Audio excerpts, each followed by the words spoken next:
Hello everyone, हम start करने जा रहे हैं नीट यूजी 2025 के लिए बायोलॉजी का चैप्टर ह्यूमन रिप्रोडक्शन। क्या है? Human reproduction.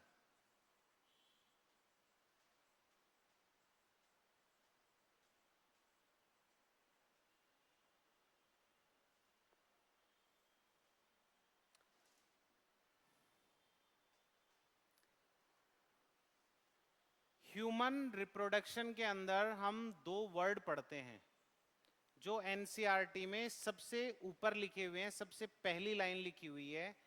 That is humans are sexually reproducing viviparous animal.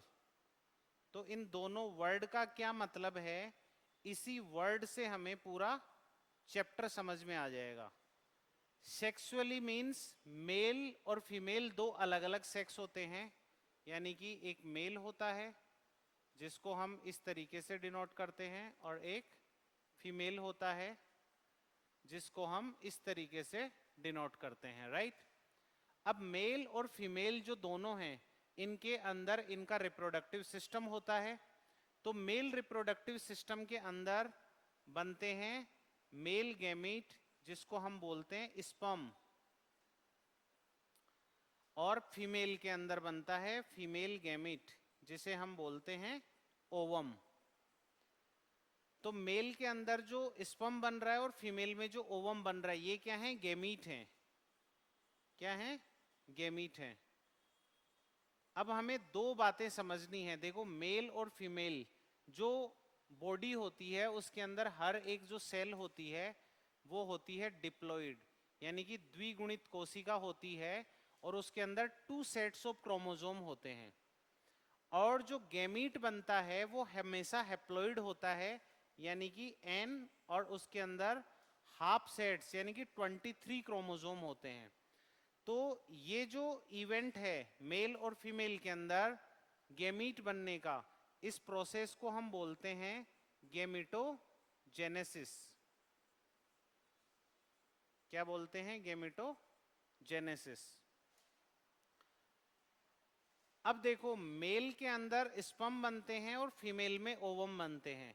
तो मेल और फीमेल के अंदर वो ऑर्गन जहां पे गैमीट फॉर्मेशन होता है उनको हम बोलते हैं प्राइमरी सेक्स ऑर्गन। तो मेल के अंदर प्राइमरी सेक्स ऑर्गन जो होते हैं वो होते हैं टेस्टीज। क्या होते हैं? टेस्टीज। और फीमेल के अंदर जो ओवम बनते हैं उस ऑर्गन को हम बोलते हैं ओवरी। तो फीमेल के अंदर primary sex organ is ovary और मेल के अंदर है टेस्टीज। अच्छा, मेल के अंदर स्पर्म जो बन रहे हैं इस प्रोसेस को हम बोलते हैं स्पर्मेटोजेनेसिस, और फीमेल के अंदर जो ओवम बन रहा है ओवरी के अंदर उसको हम बोलते हैं ऊजेनेसिस, राइट। तो हम यहां पे लिखते हैं स्पर्मेटोजेनेसिस और ऊजेनेसिस।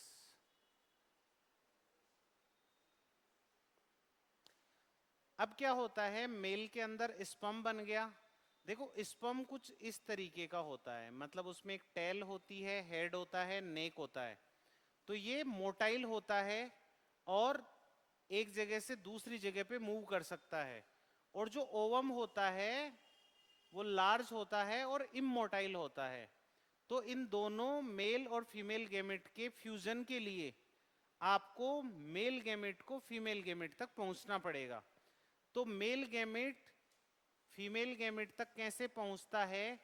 मेल के अंदर एक एक्सटर्नल जेनेटेलिया होता है, पेनिस, और पेनिस के थ्रू मेल अपने स्पर्म कहाँ डिपॉजिट करता है? फीमेल जेनाइटल ट्रैक्ट यानी वेजाइना में। उसको बोलते हैं इनसेमिनेशन। जब स्पर्म पहुंचते हैं फीमेल जेनाइटल ट्रैक्ट में और वहां से सर्विक्स यूट्रस से मूव करता हुआ ये स्पर्म पहुंचता है कहां पे? एम्पुला के अंदर। तो एम्पुला के अंदर ओवम वेट कर रहा होता है और मेल और फीमेल गैमेट का जो फ्यूजन होता है, इसी फ्यूजन को हम बोलते हैं फर्टिलाइजेशन, क्या बोलते हैं, फर्टिलाइजेशन। और ये फर्टिलाइजेशन का जो प्रोसेस है वो कहां पे होता है, एम्पुला में। आपकी एनसीईआरटी में लिखा हुआ है ampullary isthmic junction, but ampulla उसको हम बोलते हैं। जब फर्टिलाइजेशन होता है मेल और फीमेल गेमेट का, देखो हमने देखा कि मेल और फीमेल गेमेट दोनों ही हैप्लॉइड है, यानी कि उनके अंदर 23 क्रोमोसोम हैं। जब ओवम के 23 क्रोमोसोम और स्पर्म के 23 क्रोमोसोम दोनों मिलेंगे तो ये अगेन डिप्लॉइड यानी कि द्विगुणित सेल बनेगी, और ये जो पहली सेल बनती है उसको हम बोलते हैं जाइगोट। क्या बोलते हैं, जाइगोट। और ये कैसी होती है, डिप्लॉइड सेल होती है। जाइगोट जो है वो एम्ब्रियो है। जाइगोट क्या है, फर्टिलाइजेशन से क्या बनता है, embryo. And zygote is the unicellular embryo. अब ये जो जाइगोट है, ये जाइगोट फैलोपियन ट्यूब के एम्पुला से ट्रेवल करता हुआ आता है यूट्रस में। लेकिन जब ये एम्पुला से ट्रेवल करता हुआ यूट्रस तक आता है, उसमें इसको 3 से 4 दिन लग जाते हैं, और तब तक जाइगोट के अंदर, इसके अंदर ये जो सेल है ये डिवाइड होती रहती है, जिसको स्पेसिफिकली उस डिवीजन, उस माइटोटिक डिवीजन को हम क्लीवेज बोलते हैं, और ये बन जाता है ब्लास्टोसिस्ट। क्या बन जाता है, ब्लास्टोसिस्ट। और ये जो ब्लास्टोसिस्ट है, ये ब्लास्टोसिस्ट यूट्रस में आके यूट्रस की जो अंदर वाली जो लाइनिंग होती है उसको हम बोलते हैं एंडोमेट्रियम। तो ये ब्लास्टोसिस्ट आके चिपक जाता है एंडोमेट्रियम पे। उस एंडोमेट्रियम पे जो चिपकता है उस प्रोसेस को हम बोलते हैं इम्प्लांटेशन। क्या बोलते हैं, इम्प्लांटेशन, इम्प्लांटेशन। ठीक है। जब ये ब्लास्टोसिस यूट्रस में चिपक जाता है, उसके बाद धीरे धीरे ये एम्ब्रियो में कन्वर्ट होता है और एम्ब्रियो से फीटस में। इस पूरे प्रोसेस के अंदर इनको लगते हैं 9 महीने। एम्ब्रियो में कन्वर्ट होता है और ये एम्ब्रियो धीरे धीरे किस में कन्वर्ट हो जाता है, फीटस में। और जब फुल्ली डेवलप जो फीटस होता है, वो फुल्ली डेवलप जो फीटस होता है वो एक बेबी की फॉर्म में डिलीवर होता है फीमेल जेनाइटल ट्रैक्ट से। अब देखो यूट्रस, जब हम स्टडी करेंगे तो जो यूट्रस होता है, यूट्रस के नीचे वाला जो पार्ट होता है वो होता है सर्विक्स, और सर्विक्स की ल्यूमेन को हम बोलते हैं सर्वाइकल कैनाल। तो सर्वाइकल कैनाल और वेजाइना मिलके क्या बनाते हैं, बर्थ कैनाल। और उस बर्थ कैनाल के थ्रू क्या होता है, फीमेल एक फुल्ली डेवलप बेबी को जन्म देती है, और इस प्रोसेस को हम क्या बोलते हैं, पार्चुरेशन। क्या बोलते हैं,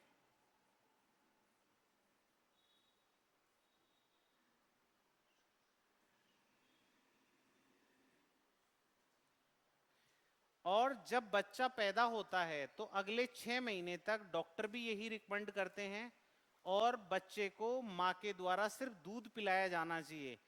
तो फीमेल रिप्रोडक्टिव सिस्टम के अंदर जो एक्सेसरी ग्लैंड होती हैं, मेमरी ग्लैंड, उन मेमरी ग्लैंड के अंदर मिल्क का प्रोडक्शन होता है under the influence of prolactin hormone.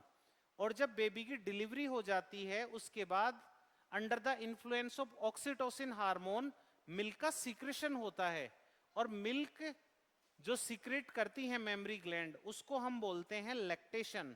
क्या बोलते हैं, लैक्टेशन। तो ये सारे प्रोसेस हम पढ़ेंगे कि कैसे एक मेल जो रिप्रोडक्टिव सिस्टम होता है उसके अंदर टेस्टीज में स्पर्म कैसे बनते हैं, दैट इज स्पर्मेटोजेनेसिस। फीमेल के अंदर ओवरी में ओवम कैसे बनता है, दैट इज oogenesis। तो सबसे पहली चीज जो हम पढ़ेंगे वो पढ़ेंगे मेल और फीमेल रिप्रोडक्टिव सिस्टम की एक एनाटॉमी की, कैसा स्ट्रक्चर होता है उनका। उसके बाद हम पढ़ेंगे गेमिटोजेनेसिस कि मेल के अंदर स्पर्म कैसे बनते हैं और फीमेल के अंदर ओवम कैसे बनता है। उसके बाद जो मेल के स्पर्म हैं उनको कैसे फीमेल जेनाइटल ट्रैक्ट के अंदर हम पेनिस के थ्रू, यानी कि इरेक्शन ऑफ पेनिस कैसे होता है, हम पेनिस की पूरी स्ट्रक्चर पढ़ेंगे, एनाटॉमी। और उससे इंसेमिनेशन यानी कि स्पर्म का फीमेल जेनाइटल ट्रैक्ट में डिपोजिशन कैसे होता है वो पढ़ेंगे। जब फीमेल जेनिटल ट्रैक्ट के अंदर स्पर्म पहुंचता है तो ये मोटाइल होता है और ये सर्विक्स, यूट्रस और फेलोपियन ट्यूब में मूव करता हुआ कहां पहुंचता है? एम्पुला में। और जब मेल और फीमेल गैमेट का जो फ्यूजन होता है उसको हम बोलते हैं फर्टिलाइजेशन। फर्टिलाइजेशन कहां पे हो रहा है? एम्पुला में। तो जब एम्पुला के अंदर फर्टिलाइजेशन होगा तो फर्टिलाइजेशन से बनेगा जाइगोट। जाइगोट फॉर्मेशन हो रहा है एम्पुला में। लेकिन ये जो एम्पुला है that is embryo. Product of fertilisation क्या होता है? Embryo. And zygote is the first unicellular embryo. इस जाइगोट के अंदर स्पेसिफिकली माइटोटिक डिविजन्स होते हैं, जिन डिविजन्स को हम बोलते हैं क्लीवेज। क्या बोलते हैं? क्लीवेज। उससे बनती है ब्लास्टोसिस्ट। लेकिन जब जाइगोट से ब्लास्टोसिस्ट बनती है इसमें 3 से 4 दिन का टाइम लगता है और ये जाइगोट और ये मूव करता हुआ कहां पे आ जाता है? यूट्रस के अंदर। जब यूट्रस में ब्लास्टोसिस्ट पहुंचता है तब तक यूट्रस की जो एंडोमेट्रियम है वो फुल्ली प्रिपेयर है इस ब्लास्टोसिस्ट को कंसीव करने के लिए या नई प्रेगनेंसी के लिए। तो ये ब्लास्टोसिस्ट चिपकता है एंडोमेट्रियम पे, यानी जो गर्भाशय या यूट्रस की जो इनर लाइनिंग है उसके ऊपर चिपकता है। उसको हम बोलते हैं इम्प्लांटेशन। इम्प्लांटेशन के बाद में ये ब्लास्टोसिस्ट ग्रो होता है एक एम्ब्रियो में और एम्ब्रियो कन्वर्ट होता है एक फीटस में। और इन नेक्स्ट 9 मंथ ये फीटस कन्वर्ट हो जाता है बेबी के अंदर। और जब बेबी फुल्ली डेवलप हो जाता है तो मायोमेट्रियम में, यानी कि यूट्रस की जो एंडोमेट्रियम से ऊपर की लेयर है मायोमेट्रियम, जो स्मूथ मसल्स की बनी होती है, उसमें under the influence of hormone oxytocin बहुत तेजी से कॉन्ट्रैक्शन होना चालू हो जाते हैं और एक फुल्ली डेवलप्ड बेबी का डिलीवरी होती है। उस चीज को हम बोलते हैं पार्चुरेशन, यानी कि प्रसव। और जब बच्चा पैदा होता है तो नेक्स्ट 6 मंथ तक वो पूरी तरीके से माँ के ब्रेस्ट फीडिंग यानी कि मिल्क पे डिपेंडेंट होता है। तो ह्यूमन के अंदर, फीमेल के अंदर जो एक पेयर होता है मेमरी ग्लैंड का, वो प्रोलैक्टिन हार्मोन के इन्फ्लुएंस में आके मिल्क सिंथेसिस शुरू करता है और जस्ट आफ्टर द डिलीवरी जो ऑक्सीटोसिन हार्मोन है उसके इन्फ्लुएंस में आके वो क्या करता है? मिल्क सीक्रेशन शुरू करता है, जिसको हम लैक्टेशन बोलते हैं। तो पूरे चैप्टर के अंदर हम ये सारी चीजें पढ़ेंगे, लेकिन आपको इस चैप्टर में कौन कौन सी चीजों के जवाब मिलने वाले हैं वो। सबसे पहला क्वेश्चन, एक जो मेल होता है और एक जो फीमेल होता है उसकी रिप्रोडक्टिव कैपेसिटी में बहुत बड़ा फर्क होता है। एक फीमेल जो होती है वो 13-14 साल में जब वो प्यूबर्टी में आती है उस टाइम पे क्या होता है कि उसके अंदर ओवम बनना चालू होते हैं, कि यानी कि वो फर्टिलाइजेशन या फर्टाइल पीरियड में होती है। बट एक उम्र के बाद, जो एनसीईआरटी में दिया हुआ है 50 साल की उम्र के बाद में फीमेल जो होती है वो बच्चे पैदा नहीं कर सकती, यानी कि फीमेल की जो फर्टिलाइजेशन कैपेसिटी है वो कैसी है? वो लिमिटेड है। दूसरा, मेल जो होता है उसके अंदर through out the life spermatogenesis होता है, यानी कि एक 50 साल की जो औरत है वो मां नहीं बन सकती, लेकिन एक 55 साल का जो आदमी है, मेल है, वो बाप बन सकता है। तो हम पहला क्वेश्चन इस चीज का आंसर ढूंढेंगे कि ऐसा क्या है कि फीमेल एक उम्र के बाद मां नहीं बन सकती है और मेल जो होता है वो थ्रू आउट द लाइफ क्या कर सकता है? बाप बन सकता है। दूसरी चीज हम ये देखेंगे कि यदि स्पर्म बनने में कोई भी प्रॉब्लम आती है या ओवम बनने में कोई भी प्रॉब्लम आती है तो ये एक इनफर्टिलिटी का केस हो जाता है। तो इनफर्टिलिटी के अंदर कौन कौन सी चीजें हो सकती हैं जिनकी वजह से हमें इनफर्टिलिटी होती है किसी भी कपल में, वो हम पढ़ेंगे। अब जब जाइगोट होता है, देखो इसके अंदर स्पर्म जो बन रहा है, हम टेस्टिस को भी डिटेल में पढ़ेंगे, फीमेल के अंदर हम ओवरी को डिटेल में पढ़ेंगे, लेकिन ओवरी के साथ साथ फीमेल के अंदर यूट्रस के अंदर भी काफी सारे चेंजेस होते हैं पिट्यूटरी हार्मोन और जो ओवेरियन हार्मोन होते हैं उनके इन्फ्लुएंस में। तो हम यूट्राइन साइकिल को भी बहुत डिटेल में पढ़ेंगे।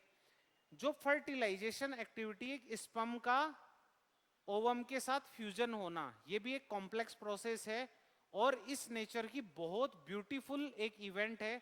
उस इवेंट को हम डिटेल में पढ़ेंगे, दैट इज फर्टिलाइजेशन। अच्छा, क्या होता है कि यदि इम्प्लांटेशन ना हो, ये जो ब्लास्टोसिस्ट जो एंडोमेट्रियम पे चिपक रही है ये ना चिपक पाए, तो क्या होता है, उसको हम बोलते हैं अबॉर्शन। यानी कि या फिर चिपक गया है 1 महीने 2 महीने के बाद वो बच्चा टर्मिनेट हो जाता है, गर्भाशय की पकड़ जो होती है एंडोमेट्रियम की वो छूट जाती है। तो अबॉर्शन क्यों होता है हम वो पढ़ेंगे। हम ये देखेंगे कि कई बार जो फुल्ली फीटस डेवलप होता है 9 मंथ्स में, वो 6 से 7 महीने में ही बाहर आ जाता है, जिसको हम बोलते हैं प्री मैच्योर बेबी। और कई बार ऐसा होता है कि पार्चुरेशन ऑक्सीटोसिन हार्मोन की वजह से नॉर्मल डिलीवरी हो ही नहीं पाती है। तो फिर कैसे हम सिजेरियन सेक्शन करके ऑपरेशन सर्जिकल के थ्रू हम उसको बाहर निकालते हैं। और लास्ट में है लैक्टेशन, एक जो मेमरी ग्लैंड है, उस मेमरी ग्लैंड में कैसे मिल्क प्रोडक्शन होता है। और जब मेमरी ग्लैंड में या ब्रेस्ट में बहुत तेजी से डिवीजन होने लग जाए और एक ट्यूमर बन जाए तो उसको बोलते हैं ब्रेस्ट कैंसर। और ब्रेस्ट कैंसर के लिए हमने एक ऑन्कोलॉजिस्ट हैं डॉक्टर अभिषेक चारण सर, उनके साथ मिलके ब्रेस्ट कैंसर पे एक पूरा वीडियो बनाया है 20 से 25 मिनट का, आप वो भी चेक कर सकते हैं। वो उस वीडियो का जो लिंक है वो डिस्क्रिप्शन में दिया हुआ है। तो इस तरीके से हम इन सब चीजों के जो जितने भी सवाल हैं उन सब सवालों के हम जवाब ढूंढेंगे इस चैप्टर में। तो चलते हैं हम आगे, और सबसे पहले हम पढ़ेंगे मेल रिप्रोडक्टिव सिस्टम। क्या पढ़ेंगे हम? Male reproductive system.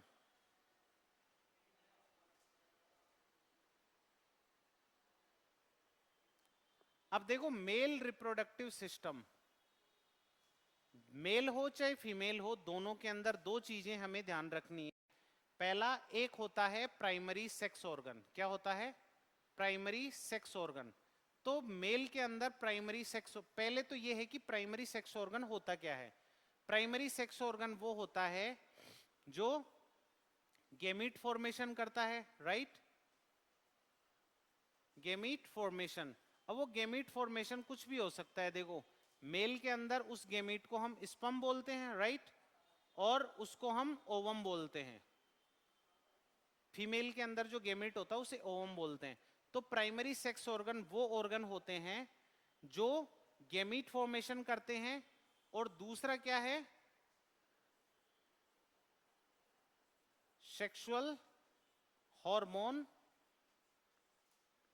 प्रोड्यूस करते हैं। अच्छा, अब प्रोड्यूस करते हैं तो सेक्सुअल हार्मोन क्या होते हैं? यदि मैं मेल की बात करूं, मेल, तो मेल में होता है एंड्रोजन, या जिसको हम क्या बोलते हैं, टेस्टोस्टेरोन भी बोलते हैं, ठीक है। यदि फीमेल की बात करूं तो फीमेल के अंदर ये होते हैं एस्ट्रोजन, और दूसरा क्या होता है, प्रोजेस्टेरोन। तो इन दोनों हार्मोन के बारे में भी हम बहुत अच्छे से पढ़ेंगे। तो प्राइमरी सेक्स ऑर्गन यदि आप मेल में देखोगे, किसमें? मेल में, तो मेल में हम बोलते हैं कि प्राइमरी सेक्स ऑर्गन है टेस्टीज। क्या है? टेस्टीज। और यदि आप बात करोगे फीमेल की, तो फीमेल के अंदर गेमीट फॉर्मेशन कौन करता है? ओवरी। एस्ट्रोजन प्रोजेस्टेरोन का फॉर्मेशन कौन करता है? ओवरी। तो जो प्राइमरी सेक्स ऑर्गन है वो मेल के अंदर है टेस्टीज और फीमेल के अंदर है ओवरी। तो हम सबसे पहले ये देखेंगे कि जो मेल रिप्रोडक्टिव सिस्टम है उसके अंदर प्राइमरी सेक्स ऑर्गन टेस्टीज हैं, इसके अलावा और कौन कौन से ऑर्गन होते हैं। तो देखो, प्राइमरी सेक्स ऑर्गन यानी कि टेस्टीज होते हैं, ये कितने होते हैं? पेयर में होते हैं, यानी कि 2 होते हैं टेस्टीज। उसके बाद कुछ एक्सेसरी डक्ट होती हैं। क्या होती हैं? एक्सेसरी डक्ट्स होती हैं। उन डक्ट्स का नाम क्या क्या है एक बार हम लिख लेते हैं, जब डायग्राम के थ्रू हम देखेंगे तो हमें और समझ में आएगा। टेस्टीज के अंदर जहां पे स्पर्म बनते हैं उस जगह को हम बोलते हैं सेमिनिफेरस ट्यूब्यूल्स। तो सेमिनिफेरस ट्यूब्यूल्स जो होती हैं वहां पे स्पर्म बनते हैं। सेमिनिफेरस ट्यूब्यूल से ये जाते हैं कहां पे? ट्यूबुली रेक्टाई। कहां पे जाते हैं? ट्यूबुली रेक्टाई। ये दोनों चीजें एक ही हैं, मतलब बहुत सारी सेमिनिफेरस ट्यूब्यूल्स मिलके, यदि ये सेमिनिफेरस ट्यूब्यूल हैं तो मेरा ये जो हाथ है ये सेमिनिफेरस ट्यूब्यूल्स में से स्पर्म बने, और जब बहुत सारी सेमिनिफेरस ट्यूबुल मिलके एक कॉमन डक्ट बनाती हैं, दैट इज ट्यूबुली रेक्टाई। ये क्या करती हैं, ये खुलती हैं रेटे टेस्टीज। टेस्टीज के अंदर एक जितने 250 कंपार्टमेंट्स होते हैं वहां से सेमिनिफेरस ट्यूब्यूल्स आके इकट्ठी होती हैं, उसको बोलते हैं रेटे टेस्टीज। ये रेटे टेस्टीज जो होते हैं ये खुलते हैं वासा इफ्रेंसिया में, और वासा इफ्रेंसिया के थ्रू स्पर्म टेस्टीज से बाहर निकलते हैं। तो जब वासा इफ्रेंसिया से बाहर निकलते हैं तो वासा इफ्रेंसिया बाहर पोस्टीरियर एस्पेक्ट ऑफ टेस्टीज में कन्वर्ट हो जाती है एपिडिडाइमस में। किसमें? एपिडिडाइमस में। और एपिडिडाइमस जो होता है वो कंटिन्यू होता है वास डिफरेंस में। अब वास डिफरेंस जो होता है वो आ रहा है, और वास डिफरेंस के साथ एक और डक्ट होती है, वो है सेमाइनल वेसाइकल। सेमाइनल वेसाइकल ये क्या है? ये ग्लैंड है। इसके सीक्रेशंस भी आते हैं और दोनों मिलके बनाते हैं इजैकुलेटरी डक्ट। क्या बनाते हैं? Ejaculatory duct. इजैकुलेटरी जो डक्ट है वो खुलती है कहां पे? प्रोस्टेटिक यूरेथ्रा में। कहां पे? यूरेथ्रा में खुलती है। लेकिन यूरेथ्रा भी कौन सा? प्रोस्टेटिक। Prostatic urethra. अब प्रोस्टेट ग्लैंड जो होती है उसके सीक्रेशन भी इसमें मिल जाते हैं। तो पहली ग्लैंड तो कौन सी हो गई? Seminal vesicle. दूसरी ग्लैंड हो गई प्रोस्टेट। अब यूरेथ्रा में जब आगे, ये यूरेथ्रा के थ्रू कहां से निकलता है? Phenyl meatus. यानी कि जो पेनिस का जो सबसे आगे ओपनिंग होती है उसको बोलते हैं पिनाइल मिएटस। तो ये जो स्पर्म है वो ये रास्ता ट्रेवल करते हुए और पेनिस के थ्रू बाहर निकलते हैं। बट इसके अंदर यहाँ पे एक और ग्लैंड आती है जिसको हम बोलते हैं बल्बो यूरिथ्रल ग्लैंड। कौन सी बोलते हैं?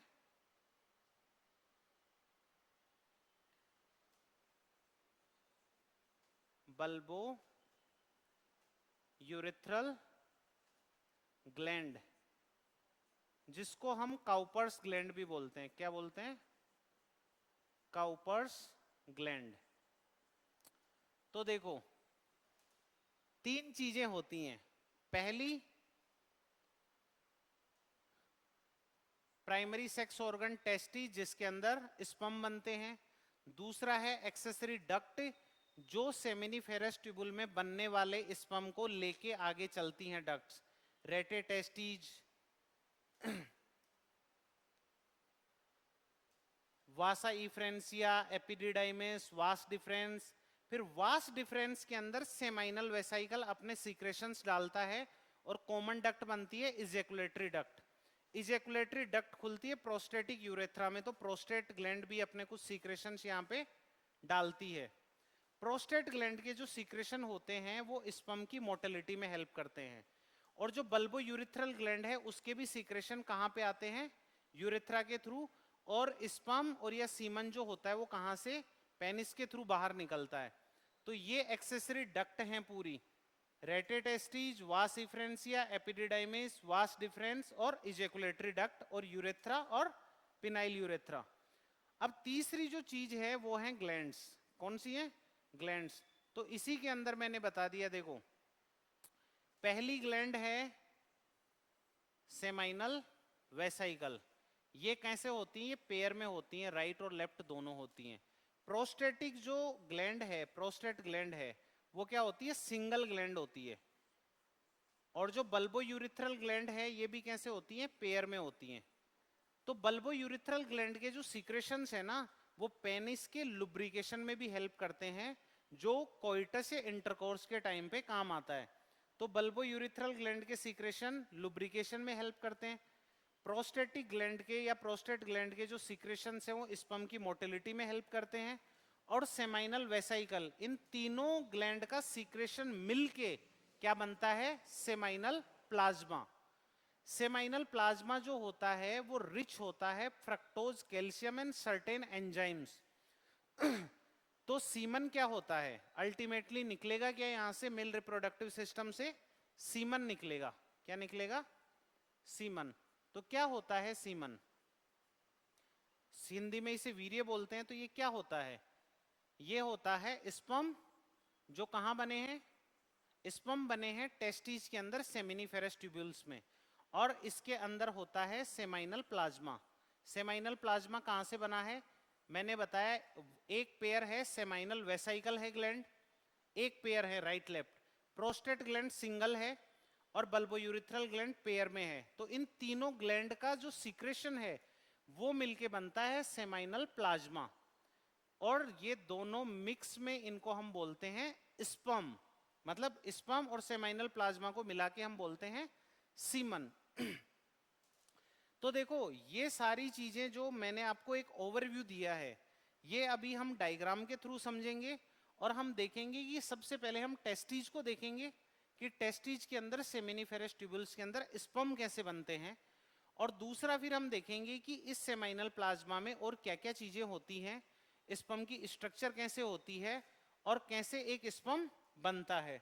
तो आगे चलते हैं। सबसे पहले हम देखते हैं, मान लो कि एक ये इंसान है जो आपकी तरफ देख रहा है ऐसे सामने, राइट, ये एक आदमी है, ठीक है,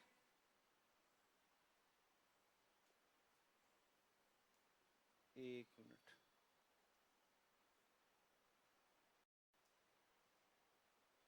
ठीक है,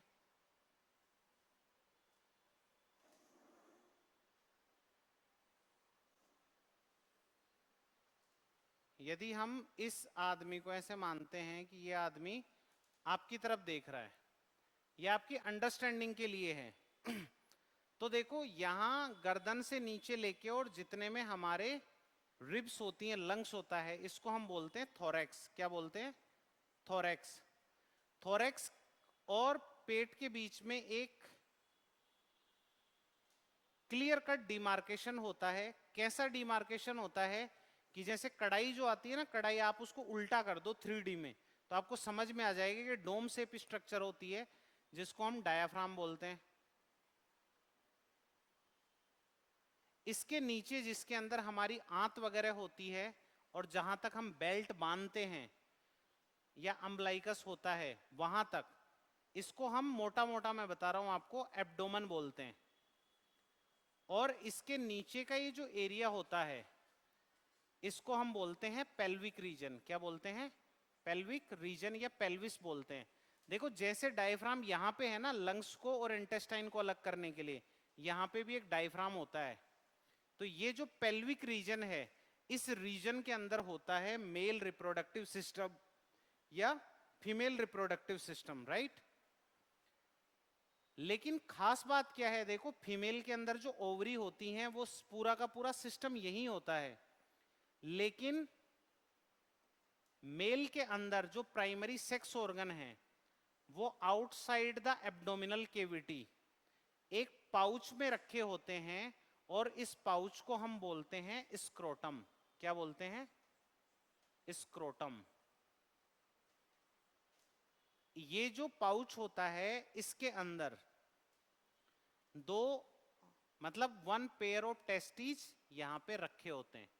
अब देखो ये outside of the abdominal cavity रखे हुए हैं, इसका रीजन क्या है और स्क्रोटम का यहाँ पे क्या काम है। तो देखो स्क्रोटम क्या होता है, ऐसे रगी जैसा होता है, रगीज आप समझते हो, जैसे बूढ़े आदमी के सलवटे पड़ जाती है ऐसे, और इसके ऊपर हेयर्स होते हैं। तो ये पूरा का पूरा क्या है, स्क्रोटम। इसके अंदर क्या होता है, एक वन पेयर क्या रहते हैं, टेस्टिस, राइट और लेफ्ट। तो सबसे पहले तो हम ये देखेंगे कि मेल रिप्रोडक्टिव सिस्टम है वो कहाँ पाया जाता है, पेल्विक रीजन में। सेकेंड जो प्राइमरी सेक्स ऑर्गन है टेस्टिस, वो कहाँ पे है, स्क्रोटम में, आउटसाइड द एब्डोमिनल केविटी। अब हम इसके बारे में ये पता करेंगे कि भाई स्क्रोटम के अंदर क्यों है ये। स्क्रोटम के अंदर जो टेस्टिस हैं, क्या हैं, टेस्टिस। सबसे पहली बात तो एक पेयर में है, राइट और लेफ्ट दोनों टेस्टिस हैं। अच्छा स्क्रोटम में क्यों है टेस्टिस, मैंने बोला ना outside the abdominal cavity, outside the abdominal cavity. ये क्यों है, इसका एक बहुत बड़ा रीजन है।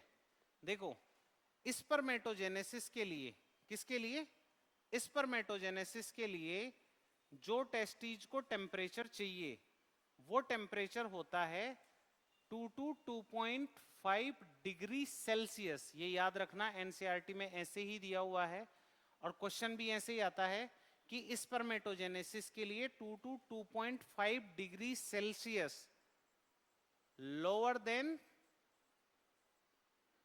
The internal body temperature. Internal body temperature मतलब हमारी बॉडी का जो टेम्परेचर है उससे 2 to 2.5 degree centigrade come temperature चाहिए टेस्टिज को स्पर्मेटोजेनेसिस के लिए। इसलिए हमारे जो टेस्टिज हैं वो स्क्रोटम में आउटसाइड द एब्डोमिनल कैविटी होते हैं। जैसे ही स्पर्मेटोजेनेसिस स्टार्ट होगा, अब देखो बाहर का टेम्परेचर बॉडी टेम्परेचर से कम होगा, इसकी तो कोई गारंटी नहीं है। तो क्या होता है कि जब सर्दियां आती हैं तो ये स्क्रोटम टेस्टिज को खींच के एब्डोमिनल कैविटी के पास में ले आते हैं, और जब गर्मियां होती हैं तो ये क्या करते हैं, ये स्क्रोटम टेस्टिज को एब्डोमिनल कैविटी से दूर ले जाते हैं। यानी कि स्क्रोटम के अंदर स्पेशली मसल्स होती हैं कुछ जो उसको क्या करती हैं, टेस्टिज को एब्डोमिनल बॉडी के एब्डोमिनल कैविटी के पास में लाती हैं और दूर ले जाती हैं। तो स्क्रोटम में जो मसल्स हैं जिनको हम बोलते हैं डार्टोस मसल और दूसरा क्रेमास्टेरिक मसल, क्रेमास्टर मसल, ये दो मसल्स होती हैं। ये दोनों मसल्स क्या करती हैं, टेस्टिज को बॉडी से 2 to 2.5 degree centigrade lower temperature provide करवाता है स्क्रोटम। ये काम है स्क्रोटम का और वो जरूरी है किसके लिए, स्पर्मेटोजेनेसिस के लिए। और ये काम टेस्टिज को ऊपर लाने का, नीचे ले जाने का, ये काम कौन करती है, डार्टोस और क्रेमास्टर मसल्स करती हैं।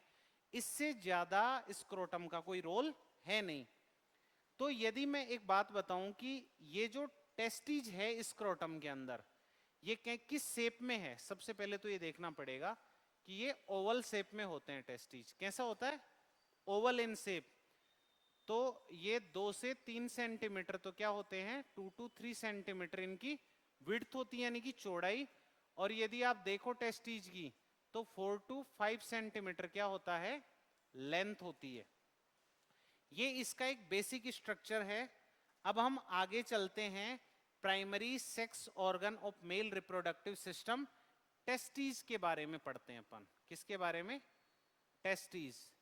अब देखो जो टेस्टिस है, मैंने आपको बोला कि टेस्टिस कैसा है, ओवल इन द शेप। ये हमने क्या किया, स्क्रोटम में से एक टेस्टिस को बाहर निकाल लिया। हम देख रहे हैं यहां पे ये जो टेस्टिस है, यदि इस टेस्टिस को मैं जैसे अंडा होता है, अंडे को बीच में से काट दूं, उसको बोलते हैं कैसा, लॉन्गिट्यूडनल सेक्शन। एक होता है ट्रांसवर्स सेक्शन, एक होता है लॉन्गिट्यूडनल सेक्शन। तो यदि मैं इसका एक सेक्शन लेता हूं, कैसा, लॉन्गिट्यूडनल सेक्शन, तो क्या दिखेगा मुझे कि इसके अंदर सबसे पहले तो इसके चारों तरफ एक डेंस कवरिंग है, डेंस कवरिंग, जिसे हम क्या बोलते हैं, ट्यूनिका एल्बुजिनिया। और ये अंदर की तरफ इन्वेजिनेट होके और इसने क्या बना लिए, बहुत सारे कंपार्टमेंट्स। क्या बना लिए, कंपार्टमेंट्स। एक टेस्टिज के अंदर अप्रोक्स कितने होते हैं, 250 कंपार्टमेंट्स होते हैं, जिनको हम टेस्टिकुलर लोब्यूल्स बोलते हैं। क्या बोलते हैं, देखो सबसे बाहर जो स्ट्रक्चर है वो क्या है, ट्यूनिका एल्बुजिनिया, एक डेंस कवरिंग है, उसको हम क्या बोलते हैं, ट्यूनिका एल्बुजिनिया। ठीक है, इसके अंदर जो मल्टीपल कंपार्टमेंट बने हुए हैं, इनको, इन कंपार्टमेंट, देखो एक टेस्टिस के अंदर अप्रोक्स होते हैं 250 कंपार्टमेंट्स। कितने होते हैं, 250 कंपार्टमेंट्स। कितने में, ईच टेस्टिस में, ईच टेस्टिस में 2 to 250 कंपार्टमेंट्स होते हैं। और इन कंपार्टमेंट्स को हम बोलते हैं टेस्टिकुलर लोब्यूल। क्या बोलते हैं, टेस्टिकुलर लोब्यूल्स। अब ये जो मैंने बताया, देखो एक सिंगल टेस्टिज के अंदर 250 कंपार्टमेंट्स हैं, उन कंपार्टमेंट्स को हम टेस्टिकुलर लोब्यूल बोलते हैं। एंड एवरी लोब्यूल के अंदर, ईच लोब्यूल के अंदर 1 to 3 सेमिनिफेरस ट्यूब्यूल्स होती हैं। कितनी? Seminiferous tubules. और जो हमने बताया था कि टेस्टिज के अंदर जो सेमिनिफेरस ट्यूब्यूल्स होती हैं, वही ट्यूब्यूल्स क्या करती हैं?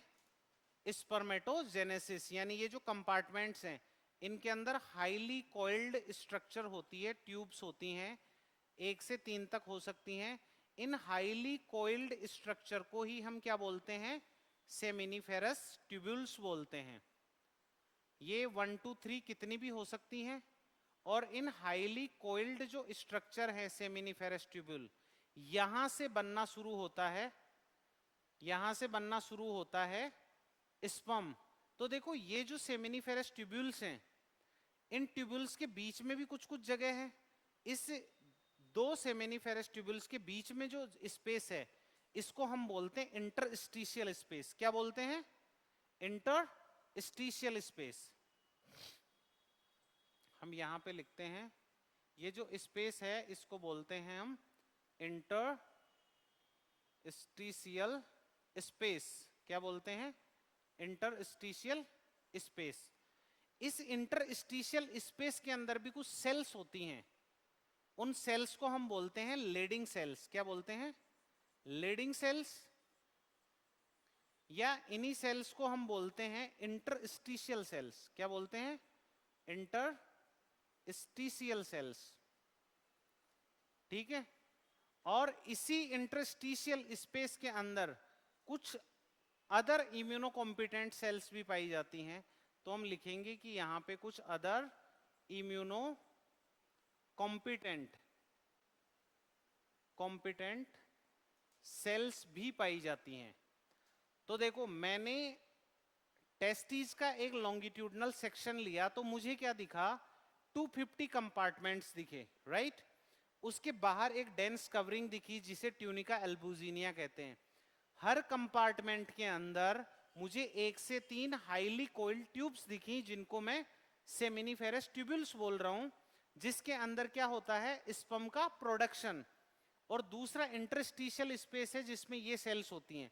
तो मैं बोल रहा हूं कि सेमिनिफेरस ट्यूब्यूल्स जो होती हैं उनके अंदर 2 तरह की, यदि ये सेमिनिफेरस ट्यूब्यूल्स हैं तो इसके अंदर की तरफ, inside the seminiferous tubules there are 2 types of cell. पहली जो सेल है that is male germ cell, जिसको हम स्पर्मेटोगोनिया बोलते हैं। क्या बोलते हैं? स्पर्मेटोगोनिया। क्या बोलते हैं? स्पर्मेटोगोनिया। और दूसरी जो सेल है उसको हम बोलते हैं सर्टोली सेल्स। क्या बोलते हैं? Sertoli cell. तो मैं एक काम करता हूं, एक बार आपको, हमने पहले इसका ट्रांसफर सेक्शन लिया, अब मैं बोल रहा हूं कि ये जो एक कंपार्टमेंट है, इस कंपार्टमेंट का मैं एक सेक्शन लेता हूं। कैसे? एक कंपार्टमेंट का सेक्शन। तो उस कंपार्टमेंट में हमें सेमिनिफेरस ट्यूब्यूल्स और इंटरस्टिशियल स्पेस दोनों चीज दिखेंगी। और मैं इस कंपार्टमेंट को आइडियल मान रहा हूं कि इसके अंदर 3 सेमिनिफेरस ट्यूब्यूल्स हैं। तो जब मैं इसका एक क्रॉस सेक्शन लेता हूं तो मेरे पास क्या होता है कि ये आ गई है एक सेमिनिफेरस ट्यूब्यूल्स, ये आ गई है एक सेमिनिफेरस ट्यूब्यूल्स, और एक ये आ गई है सेमिनिफेरस ट्यूब्यूल्स, राइट। ये जो सेमिनिफेरस ट्यूब्यूल्स हैं, मैंने बताया कि सेमिनिफेरस ट्यूब्यूल्स जो होती हैं उनके अंदर सेल्स होती हैं जिनको हम स्पर्मेटोगोनिया बोलते हैं, राइट, या मेल जर्म सेल बोलते हैं। और इसके अंदर ही कुछ लार्ज सेल्स होती हैं जिनको हम सर्टोली सेल्स बोलते हैं। क्या बोलते हैं? सर्टोली सेल्स बोलते हैं। तो मैं यहां पे एक वो बना रहा हूं सर्टोली सेल के अंदर कि हां ये जो, अच्छा ये आपको पता होना चाहिए, देखो कि जो जर्मिनल एपिथेलियम है वो हम पढ़ेंगे किसमें? एनिमल टिश्यू के अंदर, कि ये जो सेल्स होती हैं ये कैसी होती है? जर्मिनल एपिथेलियम कैसी एपिथेलियम होती है? Cuboidal epithelium, simple cuboidal epithelium होती है। ये जो सेल्स हैं ये क्या है? Simple cuboidal epithelium. इसके अंदर ये जो सर्टोली सेल्स होती हैं, लार्ज सेल्स होती हैं सर्टोली सेल्स। तो देखो जो स्पर्मेटोगोनिया हैं ये क्या करती हैं? इनके अंदर मियोटिक डिवीजन होता है और ये क्या बनाती हैं? स्पर्म बनाती हैं। क्या बनाती हैं? स्पर्म।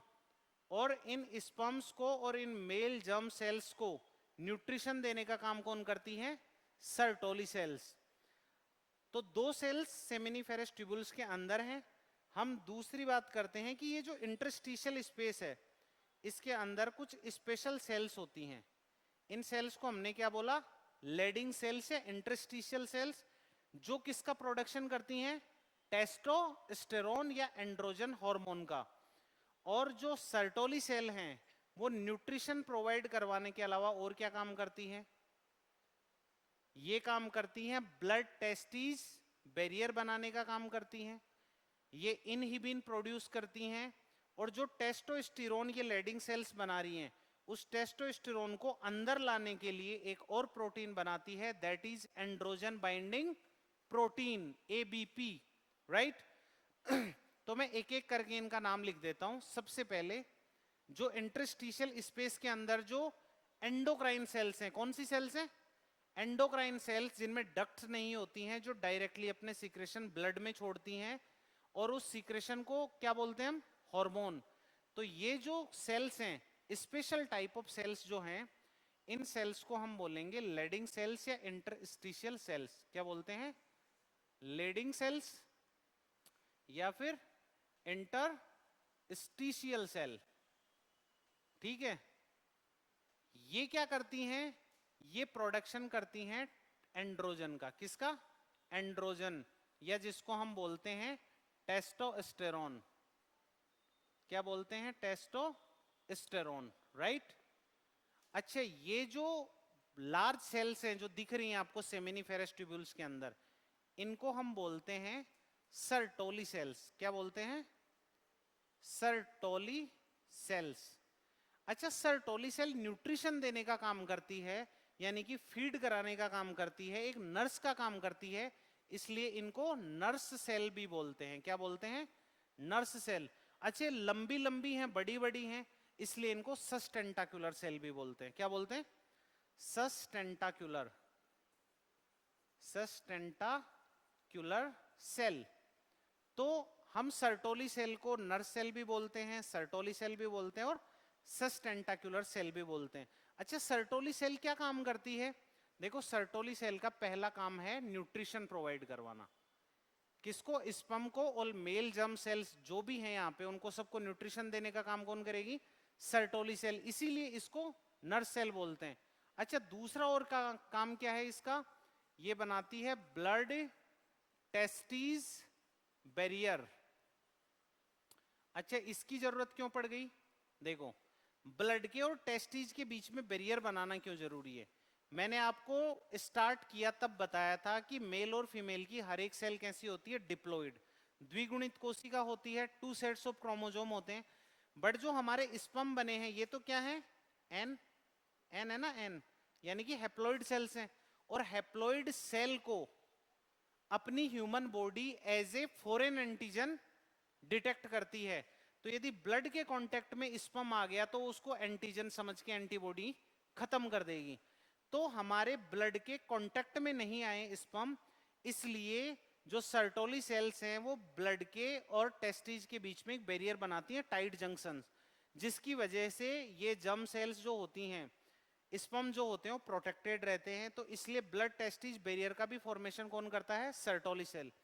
थर्ड थिंग, ये कुछ स्पेसिफिक हार्मोन्स भी निकालती हैं, दैट इज इनहिबिन। क्या करती है? इनहिबिन। जब स्पर्मेटोजेनेसिस खूब सारा हो गया, खूब सारा हो गया, तो स्पर्मेटोजेनेसिस के लिए यहां से एक निकलता है इनहिबिन, जो पिट्यूटरी ग्लैंड को और हाइपोथैलेमस को जाके देता है नेगेटिव फीडबैक, और स्पर्मेटोजेनेसिस इनहिबिट होने लगता है, इसलिए इसको हम इनहिबिन बोलते हैं। अगला है एबीपी, एंड्रोजन बाइंडिंग प्रोटीन। देखो, ये जो टेस्टोस्टेरोन यहां बन रहा है ना, ये जो ग्लैंड सीक्रेट कर रही हैं क्या, टेस्टोस्टेरोन, क्या कर रही हैं, टेस्टोस्टेरोन। लेकिन ये टेस्टोस्टेरोन यहां कोई काम नहीं आएगा, ये टेस्टोस्टेरोन इस सेमिनिफेरस ट्यूब्यूल के अंदर आएगा, तब जाके स्पर्मेटोजेनेसिस स्टार्ट होगा। तो ये जो इंटरस्टिशियल स्पेस के अंदर जो टेस्टोस्टेरोन पड़ा हुआ है, इस टेस्टोस्टेरोन को बॉडी के या इस सेमिनिफेरस ट्यूब्यूल के अंदर डालने का जो काम है वो कौन करता है, ABP, androgen binding protein. Sertoli cell का जो एंड्रोजन बाइंडिंग प्रोटीन है वो बाहर से टेस्टोस्टेरोन को पकड़ता है और कहां डाल देता है, सेमिनिफेरस ट्यूब्यूल के अंदर।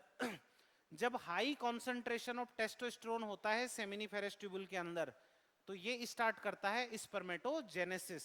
स्पर्म बनने में किसका योगदान है, टेस्टोस्टेरोन का। तो हमने देखा कि जो लेडिंग सेल्स हैं, इंटरस्टिशियल सेल्स हैं, वो क्या प्रोड्यूस करती हैं, एंड्रोजन और टेस्टोस्टेरोन। जो सर्टोली सेल्स हैं, जो नर्व सेल्स हैं, वो क्या करती हैं, न्यूट्रिशन देने का काम करती हैं, ब्लड टेस्टिज बैरियर बनाती हैं, इनहिबिन का प्रोडक्शन करती हैं और एबीपी का प्रोडक्शन करती हैं। और ये जो स्पर्मेटोगोनियम है, देखो हम सिंगुलर यदि एक कोशिका को बोलेंगे तो स्पर्मेटोगोनिया, और यदि हम सारी सेल्स को संबोधित कर रहे हैं तो स्पर्मेटोगोनियम, ठीक है, स्पर्मेटोगोनियम।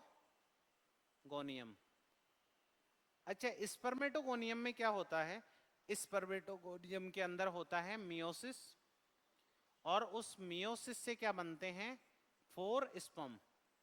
4 स्पर्म मतलब मैं क्या बोल रहा हूं, एक स्पर्मेटोगोनिया से, यदि एक सिंगल स्पर्मेटोगोनिया सेल में यदि मियोसिस होगा तो उससे क्या बनेंगे, 4 स्पर्म बनेंगे। इसके अपोजिट जब हम फीमेल में देखेंगे तो एक उगोनियम से या एक प्राइमरी oocyte से कितना ओवम बनता है, सिर्फ एक ओवम बनता है। तो स्पर्मेटोजेनेसिस और oogenesis में ये बहुत बड़ा डिफरेंस है कि इधर स्पर्मेटोजेनेसिस में एक जर्म सेल से 4 स्पर्म बन रहे हैं और फीमेल के अंदर एक जर्म सेल से सिर्फ एक ओवम बन रहा है, राइट।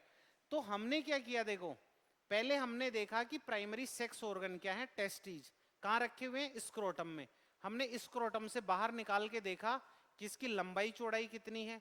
जब हमने उसको काटा तो उसके अंदर हमें कंपार्टमेंट्स दिखे, उन कंपार्टमेंट्स के अंदर गए तो हमें सेमिनिफेरस ट्यूब्यूल्स दिखी। हमने सेमिनिफेरस ट्यूब्यूल्स का सेक्शन लिया तो हमें 3 अलग अलग सेल्स दिखी, जिसमें पहली सेल है स्पर्मेटोगोनिया, दूसरी सेल है सर्टोली सेल, और तीसरी सेल है लीडिंग सेल्स। आगे आने वाले लेक्चर में हम पढ़ेंगे कि किस तरीके से ये सारी चीजें एक साथ मिलके जब काम करती हैं तो सेमिनिफेरस ट्यूब्यूल के अंदर स्पर्म का फॉर्मेशन होता है, राइट। और उस स्पर्म फॉर्मेशन के बाद में वो एक्सेसरी डक्ट के थ्रू, जो हमने बात करी थी स्टार्टिंग में कि सेमिनिफेरस ट्यूब्यूल से निकलने के बाद वो जाएगा रेटेटेस्टिज में, फिर वासा इफ्रेंस, या फिर एपिडिडाइमिस, फिर वास डिफरेंस, फिर इजेकुलेटरी डक्ट, और फिर वो जो कॉमन यूरोजेनाइटल ट्रैक्ट है उसके थ्रू वो बाहर निकलेगा और वो कहाँ जाएगा, फीमेल जेनाइटल ट्रैक्ट यानी वेजाइना में। तो आगे जो अगला लेक्चर रहेगा वो रहेगा अपना स्पर्मेटोजेनेसिस के बारे में, और उसके बाद हम स्टार्ट करेंगे फीमेल रिप्रोडक्टिव सिस्टम। तो कल आएगा हमारा सेकेंड लेक्चर, तब तक आप इस चैप्टर को अच्छे से पढ़ें। जो नोट्स दिए गए हैं उन नोट्स के साथ आप थोड़ा तालमेल बैठाने की कोशिश करें, और जो हमने क्वेश्चंस दिए हैं वो क्वेश्चंस भी आप टेलीग्राम पे जाके कर सकते हैं या हमारी ऐप के ऊपर कर सकते हैं। थैंक यू, आज के लिए इतना ही, और कल हम पढ़ेंगे spermatogenesis. So get ready for sperm boom.